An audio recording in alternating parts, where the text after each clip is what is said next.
Hi friends, welcome to my YouTube channel. ನಾನಿವಾಗ ಸಿಹಿ ಕುಂಬಳಕಾಯಿ ಗಾರ್ಗೆ ಮಾಡ್ತಿದ್ದೀನಿ. ಗಾರ್ಗೆ ಹೇಗೆ ಮಾಡೋದು ನೋಡೋಣ ಫ್ರೆಂಡ್ಸ್. ಗಾರ್ಗೆ ತುಂಬಾ ಚೆನ್ನಾಗಿರುತ್ತೆ. ತರಕಾರಿ ಅಂಗಡಿಯಲ್ಲಿ ಸಿಗುತ್ತೆ ಕುಂಬಳಕಾಯಿ ಚೆನ್ನಾಗಿ ತೊಳೆದು ನೋಡಿ ಫ್ರೆಂಡ್ಸ್ ಎಸ್ತಿದ್ದೀನಿ. ಈ ಥರ ಹೆಚ್ಚಬೇಕು. 4 ಹೋಳು ಎಸ್ತಿದ್ದೀನಿ. ಕುಂಬಳಕಾಯಿ ಗಾರ್ಗೆ ಹೆಲ್ತ್ಗೆ ಒಳ್ಳೇದು. ಬೆಲ್ಲದಿಂದ ಮಾಡಬೇಕು, ಚೆನ್ನಾಗಿರುತ್ತೆ ಗಾರ್ಗೆ. ಎಸ್ತಿದ್ದೀನಿ ನೋಡ್ತಿದ್ದೀರಲ್ಲ ಫ್ರೆಂಡ್ಸ್. ಈ ಥರ ಹೆಚ್ಚಬೇಕು. ಎಲ್ಲ 4 ಪೀಸ್ ಮಾಡಿ ಸಿಪ್ಪೆ ಎರಿತಿದ್ದೀನಿ ನೋಡ್ರಿ ಫ್ರೆಂಡ್ಸ್. ನಿಧಾನಕ್ಕೆ ಸಿಪ್ಪೆ ಎರಿಬೇಕು. ಒಂದೊಂದೇ ಎಲ್ಲ ಸಿಪ್ಪೆ ಎರಿತಿದ್ದೀನಿ ನೋಡ್ತಿದ್ದೀರಲ್ಲ ಫ್ರೆಂಡ್ಸ್. ಕುಂಬಳಕಾಯಿ ಸಿಪ್ಪೆ ಎರ್ದೆ ನೋಡ್ರಿ ಫ್ರೆಂಡ್ಸ್. ಈ ತರ ಆಗುತ್ತೆ ಸಿಪ್ಪೆ ಎರ್ದ್ಮೇಲೆ. ಕುಂಬಳಕಾಯಿ ಎಷ್ಟು ಚೆನ್ನಾಗಿ ಕಾಣ್ತಿದೆ. ಕುಂಬಳಕಾಯಿ ನೋಡಿದ್ರೆ ತಿನ್ನೋಣ ಅನ್ಸುತ್ತೆ. ಗಾರ್ಗೆ ಮಾಡಿದ್ರೆ ಸ್ವೀಟ್ ತುಂಬಾ ಚೆನ್ನಾಗಿರುತ್ತೆ. ಕುಂಬಳಕಾಯಿ ಹೆಚ್ಚಿದ್ಮೇಲೆ ಈ ತರ ತುರಿಬೇಕು. ತುರೆಮಣೆಯಲ್ಲಿ ಇದೇ ತರ ಎಲ್ಲ ಪೀಸಸ್ನ ತುರ್ಕೊಂತಿದ್ದೀನಿ ನೋಡ್ತಿದ್ದೀರಲ್ಲ ಫ್ರೆಂಡ್ಸ್. ಎಲ್ಲ ಪೀಸಸ್ ತುರ್ಕೊಂಡೆ. ಇವಾಗ ಈ ತರ ಇದೆ ನೋಡ್ರಿ ಫ್ರೆಂಡ್ಸ್. ಕುಂಬಳಕಾಯಿ ಗಾರ್ಗೆ ತುರಿದಿರೋದು. ಬೆಲ್ಲ ಸ್ವಲ್ಪ ತಗೊಂಡಿದ್ದೀನಿ. ಅದು ಅರ್ಧ, ಕುಂಬಳಕಾಯಿ ತುರಿದಿರೋದು ಅರ್ಧ ತಗೊಬೇಕು. ಕುಂಬಳಕಾಯಿ ಗಾರ್ಗೆ ಹೇಗೆ ಮಾಡೋದು ನೋಡೋಣ ಫ್ರೆಂಡ್ಸ್. ಪ್ಯಾನ್ಗೆ 2 ಸ್ಪೂನ್ ತುಪ್ಪ ಹಾಕಿ ಚೆನ್ನಾಗಿ ಕಾಯಿಸ್ಬೇಕು. ತುಪ್ಪ ಕರ್ಗಿದ್ಮೇಲೆ, ತುಪ್ಪ ಕರ್ದಿದೆ. ಇವಾಗ ಕುಂಬಳಕಾಯಿ ತುರಿದಿರೋದು ಹಾಕ್ತಿದ್ದೀನಿ. ಪ್ಯಾನ್ಗೆ ಹಾಕಿದ್ಮೇಲೆ ಚೆನ್ನಾಗಿ ಫ್ರೈ ಮಾಡಬೇಕು. ಒಂದು 10 ನಿಮಿಷ ಚೆನ್ನಾಗಿ ಫ್ರೈ ಮಾಡಿದ್ಮೇಲೆ ಇವಾಗ ಬೆಲ್ಲ ಹಾಕ್ತಿದ್ದೀನಿ. ಬೆಲ್ಲ ಕುಟ್ಕೊಂಡಿರೋದು ಹಾಕ್ತಿದ್ದೀನಿ. ಬೆಲ್ಲ ಹಾಕಿ ಸ್ವಲ್ಪ ನೀರು ಹಾಕ್ತಿದ್ದೀನಿ ಮಿಕ್ಸ್ ಮಾಡೋಕ್ಕೆ ಚೆನ್ನಾಗಿ.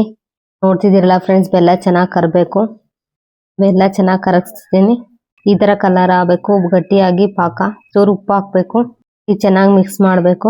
ಗೋಧಿ ಹಿಟ್ಟು 1-2 ಕಪ್ ತಗೊಂಡಿದ್ದೀನಿ, ಹಾಕ್ತಿದ್ದೀನಿ ನೋಡ್ತಿದ್ದೀರಲ್ಲ ಫ್ರೆಂಡ್ಸ್. ಹಿಟ್ಟು ಹಾಕಿ ಚೆನ್ನಾಗಿ ಮಿಕ್ಸ್ ಮಾಡಬೇಕು. ಈ ತರ ಗಟ್ಟಿಯಾಗಂಗೆ. ಈ ಬೌಲಲ್ಲಿ 3/4 ಭಾಗ ತಗೊಂಡಿದ್ದೀನಿ ಗೋಧಿ ಹಿಟ್ಟನ್ನ. ಹಾಕ್ತಾ ಚೆನ್ನಾಗಿ ಮಿಕ್ಸ್ ಮಾಡಬೇಕು. ಫುಲ್ ಗಟ್ಟಿಯಾಗಿರ್ಬೇಕು. ಕುಂಬಳಕಾಯಿ ಗಾರ್ಗೆ ನೀವು ಒಂದ್ಸರಿ ಮನೇಲಿ ಟ್ರೈ ಮಾಡಿ, ಚೆನ್ನಾಗುತ್ತೆ. ಎಲ್ಲ ಸ್ವೀಟ್ ಎಲ್ಲರೂ ತಿಂತಾರೆ. ಚಿಕ್ಕ ಮಕ್ಕಳು ತಿಂತಾರೆ, ದೊಡ್ಡವರು ತಿಂತಾರೆ. ನೋಡ್ತಿದ್ದೀರಲ್ಲ ಫ್ರೆಂಡ್ಸ್, ನಾನು ಇನ್ನೂ ಗಟ್ಟಿಯಾಗಿ ಮಾಡ್ಕೊತಿದ್ದೀನಿ. ಚೆನ್ನಾಗಿ ಮಿಕ್ಸ್ ಮಾಡಿ ಗಟ್ಟಿಯಾಗಿ ಮಾಡ್ಕೊಂಡೆ ನೋಡ್ತಿದ್ದೀರಲ್ಲ. ಫ್ಲೇವರ್ಗೆ ಲಾಸ್ಟ್ಗೆ ನಾನು ಶುಂಠಿ ಏಲಕ್ಕಿ ಪುಡಿ ಹಾಕ್ತಿದ್ದೀನಿ. ಸ್ವಲ್ಪ 2 ಸ್ಪೂನ್ ಶುಂಠಿ ಏಲಕ್ಕಿ ಪುಡಿ ಹಾಕ್ದೆ.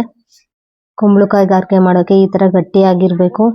ಮೆತ್ತಗಾದ್ರೆ ಚೆನ್ನಾಗಲ್ಲ. ಕುಂಬಳಕಾಯಿ ಗಾರ್ಗೆ ಗಟ್ಟಿಯಾಗಿದೆ ನೋಡ್ತಿದ್ದೀರಲ್ಲ ಫ್ರೆಂಡ್ಸ್. ಗಟ್ಟಿಯಾಗಿದ್ರೆ ಚೆನ್ನಾಗಿ ಬರ್ತವೆ ಕುಂಬಳಕಾಯಿ ಗಾರ್ಗೆ. ಕನ್ಸಿಸ್ಟೆನ್ಸಿಲಿ ಇರಬೇಕು. ಕುಂಬಳಕಾಯಿ ಗಾರ್ಗೆ ಇಟ್ಟು ನೋಡ್ತಿದ್ದೀರಲ್ಲ ಫ್ರೆಂಡ್ಸ್. ಈ ತರ ಮಾಡಬೇಕು ಶೇಪ್. ಕುಂಬಳಕಾಯಿ ಗಾರ್ಗೆನ ರೌಂಡ್ ಶೇಪ್ ಅಲ್ಲಿ ಈ ತರ ಅಗಲ ಮಾಡಿ ಒಂದು ತೂತ್ ಮಾಡಬೇಕು. ಕುಂಬಳಕಾಯಿ ಗಾರ್ಗೆ ನೀವು ಒಂದ್ಸರಿ ಮನೇಲಿ ಟ್ರೈ ಮಾಡಿ. ಸೂಪರ್ ಆಗಿರುತ್ತೆ ಟೇಸ್ಟ್. ಕುಂಬಳಕಾಯಿ ಗಾರ್ಗೆ ನನಗೆ ಇಷ್ಟ. ಬೆಲ್ಲ ತಿಂದ್ರೆ ಹೆಲ್ತ್ಗೆ ಒಳ್ಳೇದು. ಕುಂಬಳಕಾಯಿ ಗಾರ್ಗೆ ಒಂದ್ಸರಿ ಮನೇಲಿ ಮಾಡಿ ಫ್ರೆಂಡ್ಸ್. ನೋಡ್ತಿದ್ದೀರಲ್ಲ ಎಷ್ಟು ಚೆನ್ನಾಗಿ ಕಾಣ್ತಿದೆ ಬೆಲ್ಲದ ಗಾರ್ಗೆ. ಕುಂಬಳಕಾಯಿ ಗಾರ್ಗೆ ಬಾಣಲಿಗೆ ಎಣ್ಣೆ ಹಾಕ್ತಿದ್ದೀನಿ. ಎಣ್ಣೆ ಕಾದಿದೆ. ಇವಾಗ ಹಾಕ್ತಿದ್ದೀನಿ ನೋಡ್ರಿ ಫ್ರೆಂಡ್ಸ್. ಒಂದೊಂದೇ ಹಾಕ್ಬೇಕು. ಸಿಹಿ ಕುಂಬಳಕಾಯಿ ಗಾರ್ಗೆನ ಒಂದೊಂದೇ ಹಾಕ್ತಿದ್ದೀನಿ ನೋಡ್ತಿದ್ದೀರಲ್ಲ ಫ್ರೆಂಡ್ಸ್. ಕರಿಬೇಕು ಚೆನ್ನಾಗಿ. 15 ಮಿನಿಟ್ಸ್ ಕರಿಬೇಕು ಚೆನ್ನಾಗಿ.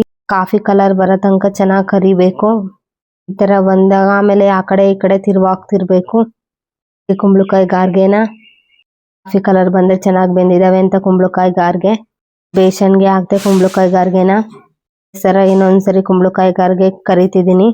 ನೋಡ್ತಿದ್ದೀರಲ್ಲ ಫ್ರೆಂಡ್ಸ್, ಎಷ್ಟು ಚೆನ್ನಾಗಿ ಬಂದಿದೆ ಕುಂಬಳಕಾಯಿ ಗಾರ್ಗೆ. ನೋಡ್ತಿದ್ದೀರಲ್ಲ ಕಲರ್ನ. ನೋಡಿದ್ರೆ ತಿನ್ಬೇಕು ಅನ್ಸುತ್ತೆ. ನನಗಂತೂ ತುಂಬಾ ಇಷ್ಟ ಆಯ್ತು. Thank you for watching this video. Next video ಸಿಗ್ತೀನಿ. Bye friends.